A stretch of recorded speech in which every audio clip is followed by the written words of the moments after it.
Voilà. Bonjour Thierry Lobé. Bonjour, Nazan, un message dans Thierry Lobé. Bonjour. Julien Mas, Moukoussi Atalo, bonjour à tout le monde. Naïto Solo là. Quelques minutes, pas plus de 30 minutes. Information l'équipe belé bandeko babenga bokomelingai. Pourquoi Nazolo Bate, Van Mwanza, bonjour Ndeko.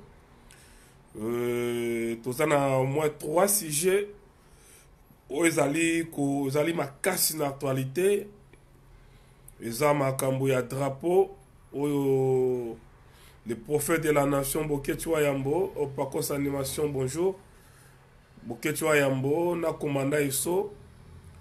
Ba passo la qui drapeau ya occupation. Ba kitisa qui drapeau occupation na ambassade à occupant. Et puis, tout ça, il y a 15 millions autour de Belate. Et en plus, tout ça, les solos, il y a avion. Donc, bande konanga pour le but, pourquoi on a le bâté, pourquoi silence, nazo komaka na Facebook, mais nazo le bâté. Bande konanga, pour bande les solos, il y a 15 millions. Nous tout le monde le but, mais oh, Dinal Pata, bonjour. Moutouma le binangaï, mais pourquoi Bolo Belalikambi a 15 millions? Mais, Kanambe, Nabatne, il y a des milliards et des milliards pour le Belayango Nenguanate. Pourquoi Makambi a 15 millions pour Hollande Lango Boé?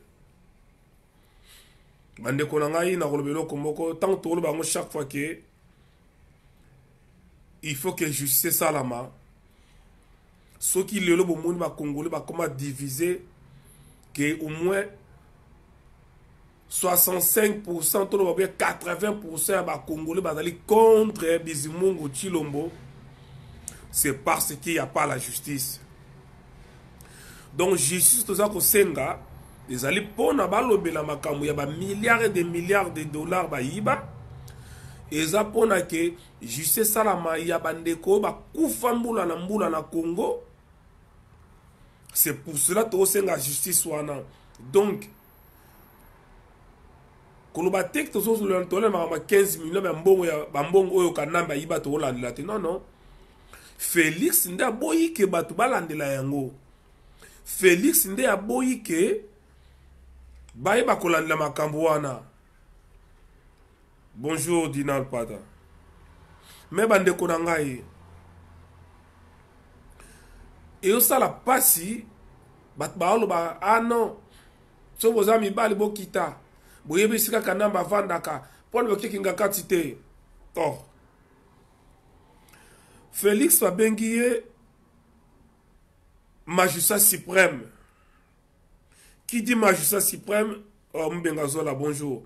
C'est-à-dire c'est lui qui détient le dernier mot pour ne talib enquête. Donc c'est lui qui a l'initiative ou celui qui peut ordonner banquette, nous sommes enquête, nous sommes engagés mboka. Ba crime, nous sommes engagés mboka. Le président de la République, étant que garant de la nation, ici je parle d'un président pleinement président. Ici je parle d'un État qui est totalement un État vraiment. Un vrai État. Na mboka ozali mboka ya mboka président de la République. Babenge magistrat suprême yende mutala nakango kati kayanu kashin chomba bonjour. Donc tant to mona ke ba crime salami na mboka bat ba kufi de millions et de millions na Congo bande konanga ya Kasai ba kufi 6000 personnes kaka pona kamona sapo au moins 300 000 déplacés ok na makobola ok na yumbi na bandundu ok massacre bande konanga ya prophète Mukongobila massacre Boudia Congo 85 fausses communes bakufaka 800 personnes le 19 le 20 le 21 janvier 2015 oye bato bakufaki pona ki ba empêcher kanaba à revoir la constitution na biso ba Rossi ba Thérèse ba Luc Eric Mokol bat baza ebele bakufi mais bato wana Félix Abi qui ne va pas fouiner dans le passé. Des milliards et des milliards et des milliards. Beaucoup de gens parce que nous avons grippé, nous avons la vidéo, nous avons grippé, mais j'étais obligé. Dans les canaux, quand même, parce que les gens me dérangent. Je reçois des appels par-ci, par-là. Qui est là, dans le bas. Ma casse n'a pas de coma, dans le bas, les sous-soutés. Donc, c'est pour vous dire que Toza Kosenga la Félix a fouiné dans le passé. Et tout le monde dit Félix. Ouais, bonjour, bonjour, patience Esther Bekombe. Excusez-moi.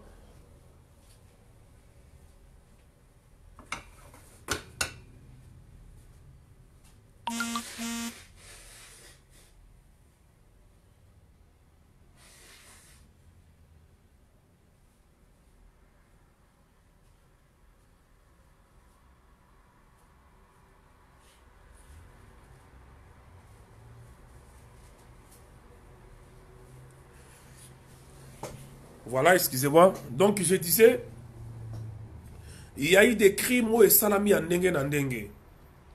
Félix a boyi que ba touché batu oyoyo, ba boma batu dengue en dengue, il faut qu'il tombe bonjour. Donc, si tu as ce passé le na Congo, chez ce toza nango lelo, au terre nango, ezali Félix. Ça me tombe tant batozo le bas. Et bon, ce que ça qui fayoulou. Il n'est pas obligé à ça le Félix. Non, non. Déjà, ce que ça qui fayoulou, il de Kubola n'a pas de tant que l'élection Salamaki,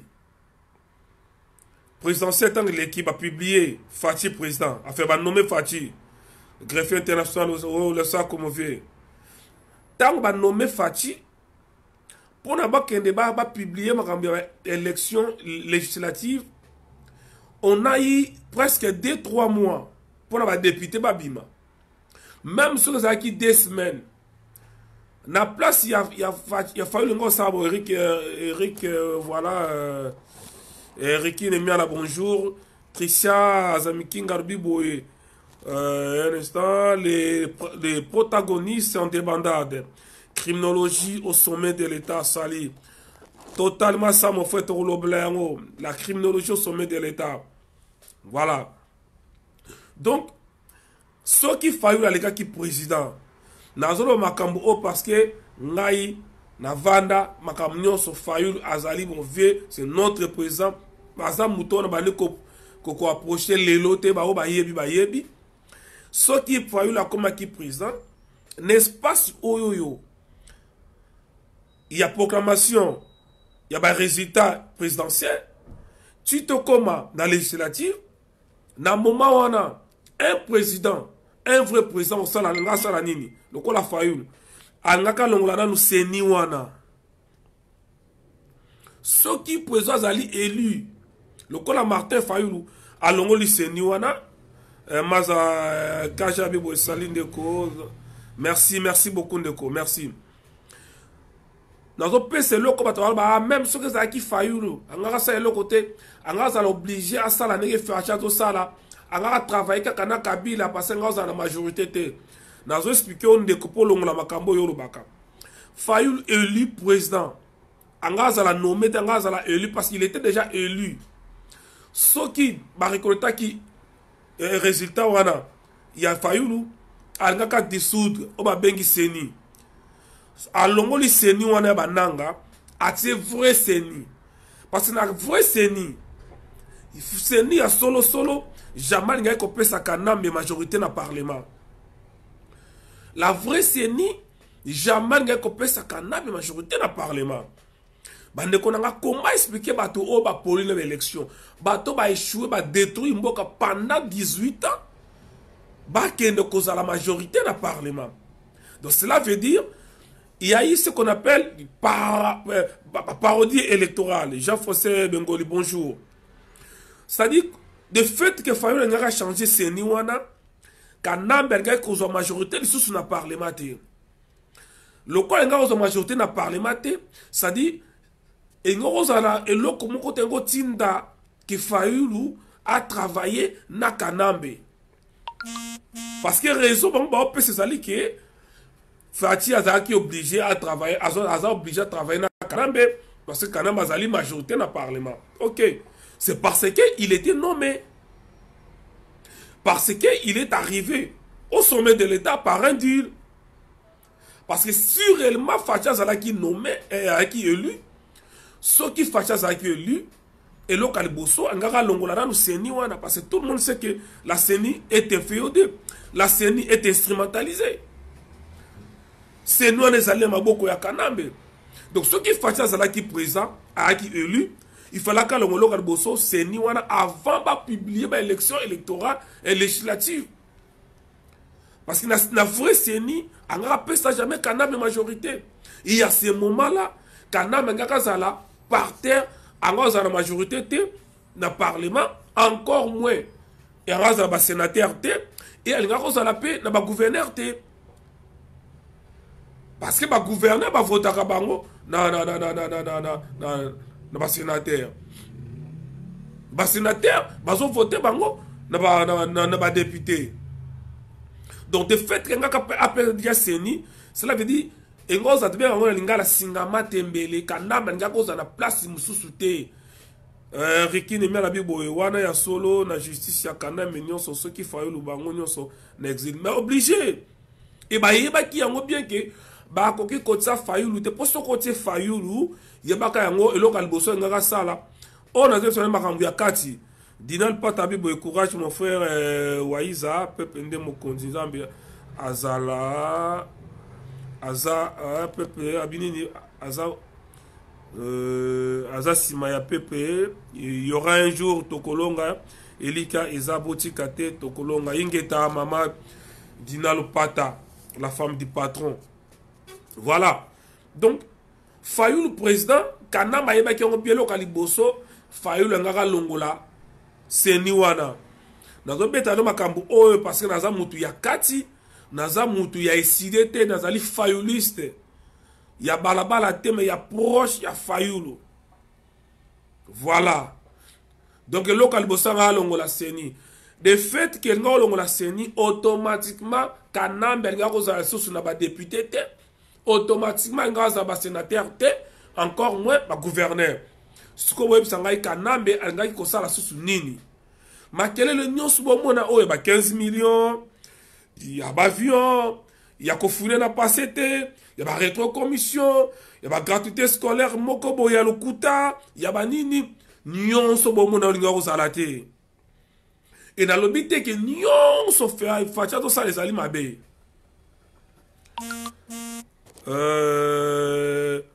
mon vieux Songanti Laïka la Bible Wape Sika Bomona marionnette traître collabo comme maréchal Pétain Chulo Mobizimungu Moufouachima Azala na pouvoir ya contrôler occupation génocidaire ya ba extrémiste tueur Tutsi. Alors le Bilissus n'a continué jamais Natanga ba maloba ya bato Ozalo le mabe il faut attendre et permettre de parce qu'ils allaient moquer un message. On a la colobaté même que soit combien et qu'on permettre de voilà. Greffier international, c'est simple, Fayou élu. Au moindre doute sur les élections, comme présent, à l'ingaki kosenga, publication des résultats, bureau de vote par bureau de vote. Voilà, net le kaboye et échappé kingaï. Mais greffier international, mon vieux Edi Bolombo, a expliqué clairement. Maloba oyo, c'est-à-dire un mot technique mané kozanga ngai Fayulu élu présent alinga kosenga bureau donc la résultat à chaque bureau ya ba vote. Or kosenga résultat wana ezali na terme technique ya bengaka la cartographie électorale. La cartographie électorale to monango ne samen États-Unis Italia Trump a gagné à Washington. Na Houston. Ça dit, bazo pe sabino ba résultat, il y a chaque ville, il y a chaque bureau, il y a vote. Il fallait que les Canadiens, jusqu'à présent, tu évité, ville nini oyo facha ganyaki, ville nini oya polaki et banité. Voilà. Maman Toilette Kinkala, maman Siamaï, bonjour ma maman. Greffier à tous les niveaux législatifs et présidentiels, exactement. On appelle ça la cartographie électorale. Donc, situation tout le monde a l'élo, c'est parce que Félix était nommé. Et bande quoi IDPS on est kofinga biso. Quand on dit que Fachi était nommé, vous savez insulte. Mais le décor qui est planté, ce qu'on voit aujourd'hui dans Mboka, vous allez juste pour affirmer réellement que Fachi était nommé. Comment expliquer? Mbato bazali na ba sanction. Bato abobi bandeko. Bandeko na yo. Bato ba koti na ndaku ye Etienne Tshisekedi wa Mulumba. Oyo na kati nango bitumbe tikala ko bimate. Oyo na kati nango mutu mota tikala ko sala so nini. Ces gens-là ba koti na kati ya ndaku ye Etienne. Ba koti na cuisine ye Etienne. Ba sali kaka na ba sani ye Etienne. Ti na chambre na ye.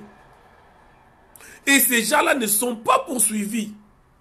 Et bah ça l'envoie na mboka sika justice ba procureur ba ali ba magistrat bazali ba droit de l'homme ba tout nyonso bazali et sika mboka tambola mato bazala poursuivi te. Nadine Moulenda bonjour. Mais bolingo la ne la makambu ya bokecho ya mona commanda eso o basali na mboka ya bapaya. Entre temps ça na kati ya mboka mutazo landela. Les vrais criminels o bazawana Kanambe et consort. Babomi bazako boma batu. Justice c'est ça la matolobi ko fune na pasete. Et to moni yango tamba ma détournement ya vieux on a kolobé tout à l'heure. Ba droguer les voyous de l'IDPS. Ba bani ko tuma ba voiture ya ba innocent qui n'ont rien à voir na politique na bino. Ba innocent ba otabo ba tête ba ça ba tarsi na bango. Oyo baza batu ya fayulu te, batu ya katumbi te. Bato ya parti politique te, botumbi ba voiture wana en pleine capitale là où il y a toutes les institutions judiciaires. Patrick Mbenga bonjour. Batumbi ba voiture ba innocent na kati ya Kinshasa et sika ba procureur bazali et sika ba député bazala kawana et sika ba magistrat et sika la police ezali mais toyoki ata mutu moko tazala ki interpellé, c'est-à-dire ces voyous, ces cons, ces voyous là, drogués à IDPS. Ça, mon s'en là, mon poids, bonjour. Ces voyous, ces délinquants de l'IDPS, ces drogués de l'IDPS, koko ça la nyos balingi na Congo. Batumbi ba voiture, batumbi bandaku ya batu, basai koko ça la, mutalobili bangoli kambazate. Est-ce que boyo ki ata mutu mo ya IDPS ali interpellé? Na ba voiture bango batumbi na Kinshasa ba innocent. Est-ce que boyoki sika balandeli Kanambe na ba criminels so sala boyoki yango? Au contraire ba pesa Kanambe presque 30 hectares moko boya vanda ka ye moko na kata Kingakati. Et je tiens à vous rappeler la Kingakati bazali na un petit port. Ba ben yango port kezalwana. De plaisance ezalwana il y a Kanambe. Mutabomi batu bopesiye presque une ville ya yemoko na kati kuna za ba jardin zoologique ya yemoko azana ba parc touristique ya yemoko azana aérodrome ya yemoko jardin botanique ya yemoko ba plantation ya ndenge na ndenge. Un criminel, et non seulement un criminel mais un Rwandais, un occupant. Et toi, tu prends les luxes et à compassion qu'on a que non, je ne veux pas fouiner dans le passé. Et yo quand on veut fouiner dans le passé, mais ok, qu'on s'est ngabalongola, ba sanction ba toi ça qui crime dans le passé. Ceux qui battent musu ba le beka fatia za zo ba batne ba ba bobi ba finga. Ba to ba zo finga te. C'est juste c'est un adjectif qualificatif. Et on qualifie quelqu'un par rapport à propos par rapport à par rapport à Yazako Sala. Moi encore le Willy, reste là papa oyoka. Comment ne finga ça wana. Parce que bino vous êtes des robots, vous ne réfléchissez pas. Vous les talibans. Vérité ça en face, vous ne voulez pas réfléchir. Ceux qui ont le but, vous allez hainer, vous allez tribaliste, vous allez jaloux. Mais lorsque nous avons soutenu Etienne Tshisekedi en 2011-2012, nous avons brûlé des drapeaux ici en Europe. Na Belgique, na place Schumann, bah drapeau, il y a RDC qui brûlait pour soutenir Etienne Tshisekedi. Et en ce moment-là, En ce moment-là, on n'était pas des tribalistes. En ce moment-là, on n'était pas des jaloux. Lorsque les combattants ont envahi l'ambassade de la RDC en Belgique en 2012, pour soutenir Etienne Tshisekedi, y compris les combattants IDPS Nakat. Et à ce moment-là, personne n'était tribaliste. Et en ce moment-là, Moutoumota Zaki est né, Moutoumota Zaki jaloux. Et à ce moment-là, la Moukatem Tanda Roti Nabiso. Lorsqu'on a soutenu Etienne Tshisekedi en 2012. Lorsque les combattants en 2015 ont envahi l'ambassade de la République démocratique du Congo en France, à Paris. Opération Ketchup, l'ambassadeur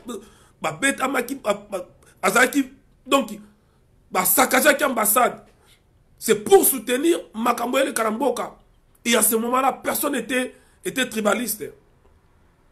Lorsque Olivier Tchimanga, le guitariste pro-Félix, avait brûlé devant les caméras, drapeau Yamboka, salir de la grâce, petite sœur, Karine. Olivier Tchimanga a brûlé les drapeaux de la RDC devant la caméra. Et cette image a fait tour du monde. Qui en avait parlé? Qui? Maman Dina Lupata, Baza Batali Bosote. Olivier Tchimanga a brûlé les drapeaux. Qui en avait parlé? Dans la fongola qui mbanga na yaloba. Qui? Tout le monde avait trouvé ça normal. Bobetele Maboko a voilà un patriote. Et maintenant, vous avez courage à le que non, Tokocha et Sona, na boketu na justice. Ben, vous savez malam, bosungi biso. Bosungi biso parce que la justice kuna, bakotuna, pourquoi vous savez qui yango? Bakotuna boketu na eso, pourquoi vous avez déchiré les drapeaux? Pourquoi vous avez fait descendre les drapeaux de l'ère des drapeaux actuels pour remplacer à un ancien drapeau? Et nazo célébrer que jour où boketu na eso na tribunal, il y aura plus de 1000 drapeaux contre Mambali Bosso ya tribunal. Ça je vous l'informe. Jour où vous allez interpeller na Libana nango, il y aura plus de 1000 drapeaux qu'on allait brûler. Ça je vous l'informe.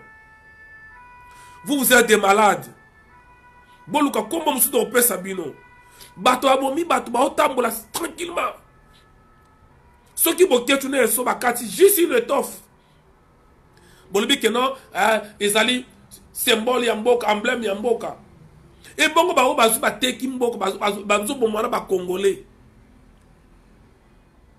Donc, les talibans, vous avez le courage, il y a kozwa, koleka kolobla pona, qui tendo bakati ya ba occupant. Mais vous n'avez jamais eu le courage, il y a kolobela, les morts des Congolais, le martyr. En 2016, on a incendié siège à IDPS, 5 personnes calcinées dans lance-roquette. Est-ce que vous avez le courage d'en parler? Au contraire, vous êtes partenaire de la paix. Il faut que vous soyez malade et vous soyez IDPS. Bidon, bidon. Vous savez, bidon, c'est quoi? Bidon, c'est pas... Quand on dit Fati bidon, les alliés récipientés et bidon, hein. Quand on dit Fati bidon, ça dit Fati vaut rien. Il y a un bien Fati bidon. Ingeta et Mame Kakande. Vous êtes malade, vous, les talibans, les robots, les Natantsangu. Je le répète, les drogués de l'IDPS, les 11 ont descendu les voitures des innocents dans la ville de Kinshasa. Semaine dernière. Wapi ici pour la batouana. Ba voiture ba tumbaki bato ba salinini. Qu'est-ce que ces gens ont envoyé dans le bloc ba tumbi? Fiston Malala Fioti, bonjour. Mais le monsieur se permet de dire qu'il veut, je ne veux pas fouler dans le passé. Alors bien qu'on foule dans le passé, mais qu'on la sanction, ça qui crime dans le passé. Ce que ça qui nous quitte Zanine. Et les gens me disent, non, Boya to soutenir Félix, tout ça maboka mwana mboka tazi pouvoir pour la tobenga la bapaya. Oh, toboy biso toboy ko soutenir Fatite. Félix, on va te soutenir, mais tu dois fouiner dans le passé. C'est pas une demande, c'est pas une pétition qu'on fait à Félix. C'est une obligation, c'est impératif. Il doit fouiner, c'est impératif. Le Congo, je l'ai toujours dit, n'appartient pas à la famille Tshisekedi. Le Congo, je l'ai toujours dit, encore moins n'appartient pas à Félix. C'est pas à Félix de décider qui va arrêter, qui ne va pas arrêter. C'est pas à Félix de décider quand est-ce qu'il va faire la justice. Devant les lois de la nation, moi et Félix, nous sommes égaux. Il n'est pas supérieur. Il n'est pas mon supérieur devant les lois. Tant que vous avez courage, il y a la justice pour notre drapeau. Alors, la moindre des choses, si vous avez si vous n'êtes pas un tas de chair sans cervelle, ayez ce courage aussi, il y a la justice pour la mort. Et en plus, les talibans, vous êtes à 95% les louba. Excusez-moi, on attend à rider qu'à la grâce à l'Obiboé. Ambassadeur Wana, à cause de la humilié jour, commandant Yesona Bokechu Bakosamba, pour tout diaspora Bakoya, na ba drapeau ya Zaïre, ya Congo, Tokotumba ba drapeau ya Zaïre, na Zolo Bayango, Mukolo Oyo Bokechu, na Yeso Bakosa l'interpeller, biso tout au ba drapeau ya Zaïre, et Tokotumba. D'ailleurs, Bande Konangaï, Nazo Lala, Nazo Sambe, la Mukolale Koksama, Nzambe Sunga, commandant Yesona Bokechu, Baleka na justice. Nzamba Sunga biso mais ba on tribunal pour ekozala la seule occasion de relaxer na face du monde mukili mombe komo na sikoyo oyo to réclamaka bayoka kate ba yoka mukolo wana. Ça dit ça sera un mal très nécessaire. Commandant Yeso Bokechu Yambo, prophète de la nation, bo sambela kanzamba Sunga bino batinda bino na tribunal parce que et que ça la sous moyen à malam pour la exprimer nous tout ça la ranango parce que mutounia sur na drapeau ya Zaïre et mutounia sur ma drapeau ya Congo pour la kotumba et to kota la soba ko sala combien de procès mukolola. Franchement je vous dis na ensemble la mukolone kokisama ingeta mama na sambele kokisama des malades mentaux que vous êtes. Bonjour courage boya ko affronter biso boya. Ayez ce courage à fouiner na passé. Votre étiquette marionnette Bizimongo Paté qui se permet de dire que je ne vais pas fouiner dans le passé. Mais que vous avez une sanction. On m'a dit non melanga bayola dadi. Ouais, mvuluzi ingeta. Et comment expliquer un président de la République qui passe devant la presse internationale, n'est pas n'importe quelle presse, mais TV5, qui dit à haute voix que Makamba 15 millions, ce n'est pas un détournement, ils allaient rétro-commission. Et rétro-commission, pas n'habitude comme un normal na Congo, ma benga kango cop. Bengaï Félix, n'a pas combattre rétro-commission. Mais entre-temps, le col azali marionnette, a ça combattre rétro-commission, mais à l'objet sous-souké, à soutenir Kamere ou à salir rétro-commission. Est-ce que vous m'avez compris, Bandeko? Non, calmement. Est-ce que vous avez compris cette réflexion? Maza Kajal Bibo, IDPS à Kotikala, oh là là, excusez-moi, à Kotikala, Angaba Komesana, n'a pouvoir te pour depuis Tshisekedi père jusqu'au fils. L'IDPS pratique toujours l'hémoboutisme passif qui n'est pas à confondre avec l'individu Mobutu. Malheureusement, l'artif est pratiqué par les Mobutistes d'Isaïr et l'Afdel.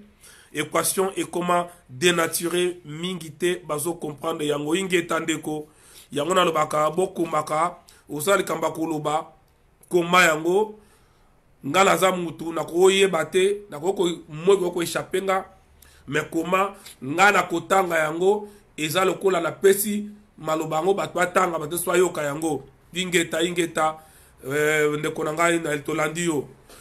Donc je disais bon comprendre réflexion. Félix alobi makamba 15 minutes ali détournement te. Bato ni oyebi dossier bi na yebi yango. Albe zali rétro commission. Na Congo abenga yango COP. Na Congo eza nango normal. COP eza nango normal. Mais ngala zo combattre yango. Entre-temps, nazo soutenir pe Kamere. Donc un président de la République qui dit devant la communauté internationale qu'il défend Batoazo Sala rétrocommission. Entre-temps, lelo na France, ils ont un dossier oya Karashima ba rétrocommission, ils ont un niveau ya tribunal ba Hollandais. Ba ko respecter bino ba Congolais ndenge nini. Et vous savez pourquoi lelo bande balingi ba drapeau ya Zaïre? Parce que tant que tout le monde a drapeau ya Zaïre, et là, les boss sont les clabiso, Namutu, c'est la paix. Je vous jure, dans la tango Mobutu, na yaki koyoka lisasi, kaka na 91 na pillage. Lisasi. Kebala la bomi mutu na nzela. Na mona ki ko kaka na 91 na pillage, na 91. Premier pillage na 91, na deuxième pillage na 92. Ndela ya komona liste, boto akufi. Que lisa se zobeta. Totika la komona makambo wana te. Voilà pourquoi batwaza la bazolinga drapeau zonga. Il y a deux choses. Zaïre, le nom Zaïre n'a drapeau. Ça c'est un autre sujet, on en parlera. Parce que c'est un sujet qui divise. Donc, mais ce qui se permet à soutenir Moutasali rétrocommission. Maintenant, bande konanga na ken na chité na lobeli kamu ya avion. Eza pasi na bande konanga soso le kana Congo lelo. Merci Julien Masse. Julien Massamba, Olivier Brandy, bonjour. Li solo bo mona ya avion oyoyo. Ezali ndenge mboko li solo ya Katumba Mwake. Eza ndenge moko lisolo ya Mamadou Ndala. Na rappelons ndeko tamsusu po biso to bosa na mingi ba Congolais. Lisolo ya avion o na bandeli. Eza ndenge moko lisolo ya Katumba Mwake. Eza ndenge moko lisolo ya liwa ya Mamadou Ndala. Je m'explique. Baya ba yebisa biso ke avion esali crash Katumba Mwake azalaki na kati ya kufi. Mais curieusement, matata ponyo azuka ka choc na likolo. Aye baswe na poto. 2 mois après tanga zongi, premier ministre. Mais il a informé bino boy. Katumba Mwake akufa na avion wana te. Katumba Mwake akufa na Rwanda ndenge na Mamadi Ndala na Rwanda. Oh là là, fiston malala fio tabi boy. Akokima même une ambassade wana drapeau de nini. Félix tika aventure biso toza prêt ya ko soutenir yé pour aza mwana mboka. Mais obligé atika FCC ta la place to outi. Mais Félix voilà, excusez-moi, nazo obligé la tanga ya bandeko. Place to outi mais Félix azongi si match. Voilà, excusez-moi. Oh là là. Excusez-moi. Félix azongi ici match na 0. Ce qui kaka atie mutu makasi na peuple akoki yemoko. Akoki ma yemoko na Rwanda. Voilà. Chibala, tout moulouba, pourquoi boye, kaka bandeko, langaï valu. Félix Azar à 95, vous avez place Sungaye, mais FCCND Azotiaye, alors Biso Tokoki jamais, ceux qui Aza na Kabila. Voilà, le retour bayangwana. Merci beaucoup de Koponani Malobanayo. Donc, Katumba Mwake, Akufa Kili Kamoba code minier. Tanga tembe ki kanambe makamba code minier, makamba ba minéré na biso, na mutateka ba biloko ya kanambe, dan. bazwaki ye baenleve ye et mpona kokosa koassimile liwa na ye basali crash wana ya lokuta. Katumba Mwake ava kufa amona ndenge toolela ye na Congo, ndenge basala matanga, ndenge baokunda ye, mais ye moko aza vivant na kufa te aotala boye. Ceux qui connaissent l'histoire de Katumba Mwake peuvent le témoigner. Ou peut la témoigner, car c'est une histoire. Katumba Mwake amona ndenge baoboma, ndenge baokunda ye na kufa te boye. Baye ko boma ye tant basisi ko kunda la Congo mambeleki après baboma Katumba Mwake.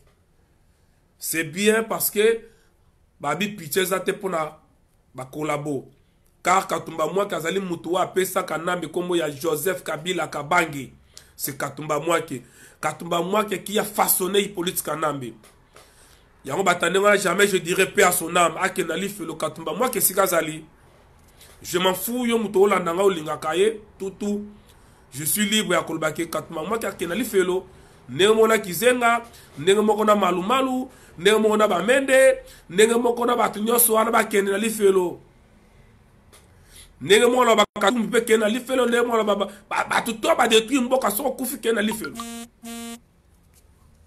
Na dans la sima mutu te na sima peuple.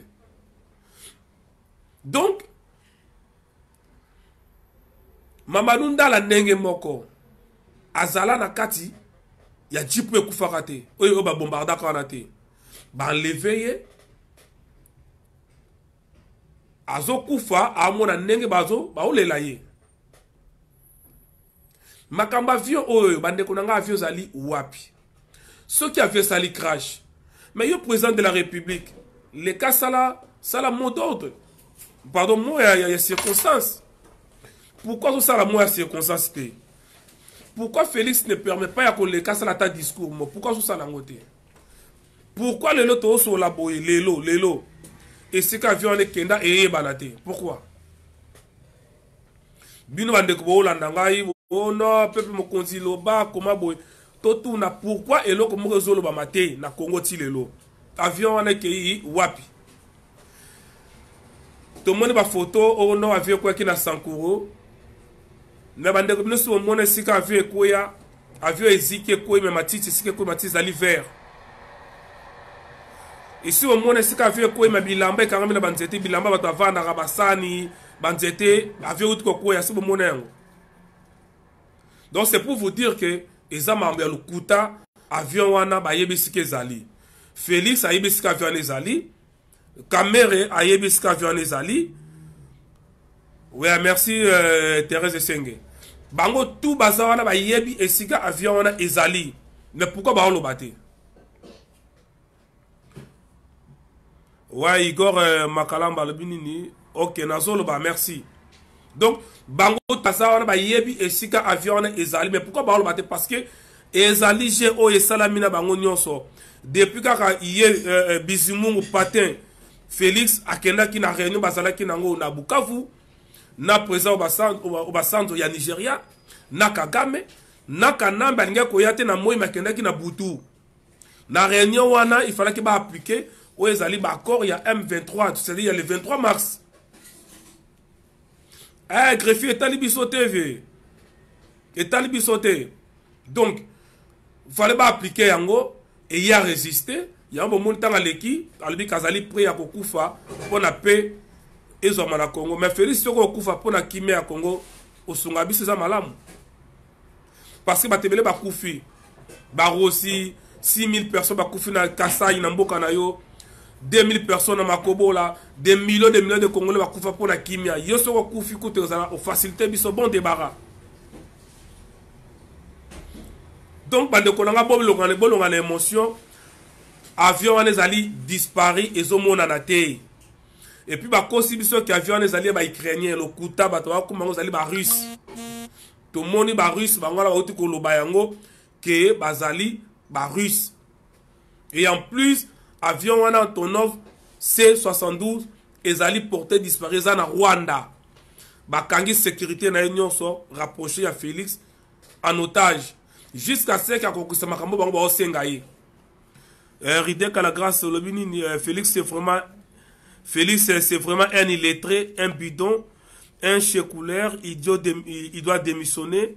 Nous les Aérois, nous voulons la justice, pas l'injustice, pas Félix à la tête du pays. Nous voulons la justice.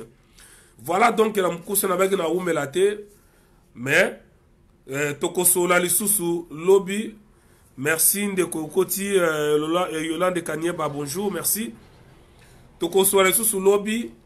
Tolande na makambo wana masolo ya 15 millions oyo kamera yiba kina mwasi na mida baso bandaku. To continuer makambo oyo ezali ya kufune na passé oyo bizumongo aboyi. Et puis to continuer makambo ya avion. Boko ta na distraction te. Gustave Moulomba nazo lukayo kote avinini. Gustave alobi analyse vidéo sur fond de rumeurs de quoi des informations. Gustave yebisa biso soke sa mambo ya lokuta 15 millions eza wapi. Avion ezali wapi. Et pourquoi Félix Akeko senga balongo na ba sanction ba criminel ba tabomo bandeko na yo bino baluba baboy bandeko na yo pourquoi senga balongo ba sanction na bango. Dina Lupata albi soki ozolia na ndoki nzungu moko keba zala prudent pour ceux qui misunisili j'espère ngalo bango pour ceux qui voilà attendez un instant. Là là c'est tellement long. Comme Chilombo Pembeni nayo pour aller amater soki na théâtre basali nzambe ya Congo akokumisa ya solo lifuti ya masumu eza kokufa. Voilà, il y a un peu de sang Félix Akoufa. Soit Akoufa ou Sungabiso. Donc Félix soit Akoufa pour la toza Kimia. Parce que des millions de Congolais Bakoufa, Félix Aleki Baron est l'autre côté. Tant qu'il a contrôlé là-bas, à se protéger les Rwandais, un Rwandais alias Kabila Hippolyte Kanambe, Bopesiye plus de 40 hectares na Kingakati, na kati kuna ye moko azali na babato, ya ye, aéroport ya ye, avion ya mboka. Au lieu président de la République tambola na président comme ko louer avion yo sikoyo kana mongo tambola na avion ya mboka azana jardin zoologique ya ye bangando na ye ba lion na ye bloko tu ya ye azu parc touristique mon be ya ye bomona yango absolu to lobby to za ba jaloux mais au mona ba taliba ba na courage o le kabaloba Gustave azana courage aloba fala za na son mazo protéger azo wela makambo ya drapeau. Na ngina kata na ngai na rappelé bino ke tozo sambela nzamba sunga biso boketu na isoba ke na tribunal po mukolo to kotumba 2000 drapeaux ya Zaïre et Roya to kotumba 2000 drapeaux ya ba occupant lobi na osolo masolo ya drapeau na ko expliquer bino yango esike wuta sike zanini Igor Makalamba lobi boye bazolu kaba distraire biso makambo ya 15 millions na 18 millions ya te ya papa Etienne exactement. Boblis manata albibo et pas pour que on veut la vérité ingeta papa. Malheureusement na ben na room na te na dépasser na temps na na sala na poko to sala direct mususu partager vidéo Gustave Moulomba oza taliba mais partager vidéo parce que la vérité et ba esunga rabatu. Partager vidéo comme ça bino ba taliban ba natantsang bo comprendre que bozonga batu botala siba bozonga batu.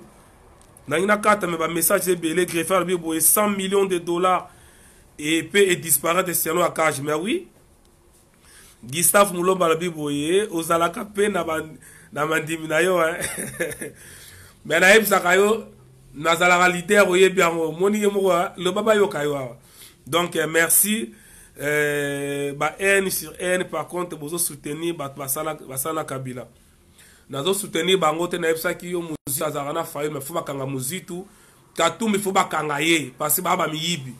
Donc, ngana peuple mon condi, je suis pour le peuple, tous en asima mutute, mais nazara fayuliste.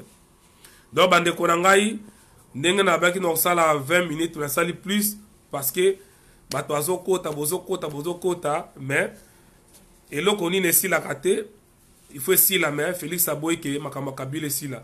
Ingeta, partager vidéo, to kuta na poko, Gustave Moulomba, to bengana tout à l'heure. Merci, Ingeta.